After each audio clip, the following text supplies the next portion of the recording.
Moments ago, we just got these pictures in from Ukraine. There you see the Attorney General of the United States. That's Merrick Garland. He is actually in Ukraine making a visit to the war-torn country to meet the Ukrainian Prosecutor General. We'll keep an eye out on what else the AG gets into, and we'll bring you news as warranted. Meanwhile, a second American has been killed there in the fighting. Chris Livesay joins us now with the very latest. Chris, thanks so much for joining us. What can you tell us about the American killed, and are you learning anything about those Americans that were captured?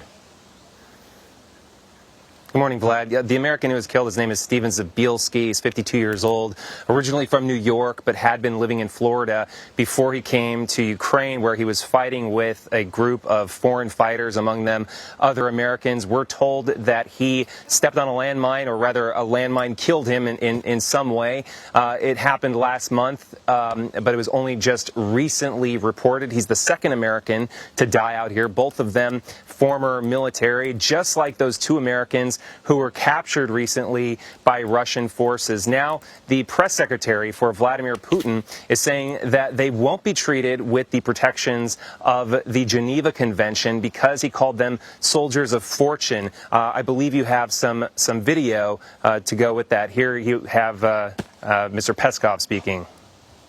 They're soldiers of fortune, and they were involved in illegal activities on the territory of Ukraine. They were involved in firing and shelling our military personnel. And just this morning, he's saying that they cannot rule out the death penalty for these two Americans, Vlad. Let me ask you about sort of the state of the conflict now. Intense shelling continues in and around Kharkiv in eastern Ukraine. That's where you are right now. We want to play a little bit of what you saw last night during your evening news hit.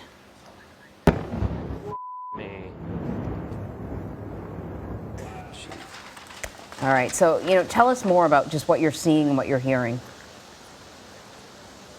Well, you're actually looking at the aftermath of one of those booms. This is what's left of a community college here in Kharkiv after a Russian missile slammed into it. In fact, we were responding to that very explosion that you just watched in that clip. We're seeing a severe uptick in the amount of Russian rocket and missile fire. I've actually witnessed this for several nights in a row right outside my hotel room when the entire sky is blackened because of the curfew here, and all you can see is enemy fire. I'm staring straight into Russian airspace and watching these missiles flying into the area. They've been flying many miles away from where we've been staying, but it seems as though they've been getting closer and closer into more inhabited areas like this one here at the community college. If you've listened to the president of Ukraine, Vladimir Zelensky, he says it's no coincidence that Russia is actually upping its attacks right now because this is the week that the European Union will decide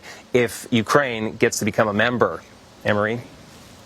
Chris, what sort of progress has Russia made in the Donbas region? Could they take it all? They very well could. Obviously, the Ukrainians are doing everything they can to stop that. They are making progress specifically in the area of Severodonetsk. That is the last major stronghold of Ukrainian forces in the Luhansk region, which makes up half of the Donbas region, which is a combination of two smaller regions, Luhansk and Donetsk. If Ukraine actually loses Severodonetsk, they will effectively have lost the Luhansk region. Donetsk is another story, and as are the rest of the parts of Ukraine that are currently being attacked by Russia. In fact, in the southern area of Kherson, Ukraine is making some serious incursions, we're being told, that's actually commensurate to the amount of land that they've given up to Russian forces in the Donbas area. So on balance, the amount of land that's been won by Russia has been regained by Ukraine at the exact same time, albeit in separate parts of the country. So this is very much a tug of war right now, and the Ukrainians are hoping, and they're very confident, that the latest shipment of weapons from the United States, the one specifically that includes those advanced long-range weapon systems, are going to tip the balance in their favor. All right, Chris Livesay in Ukraine. Thank you so much, Chris. Thanks, guys.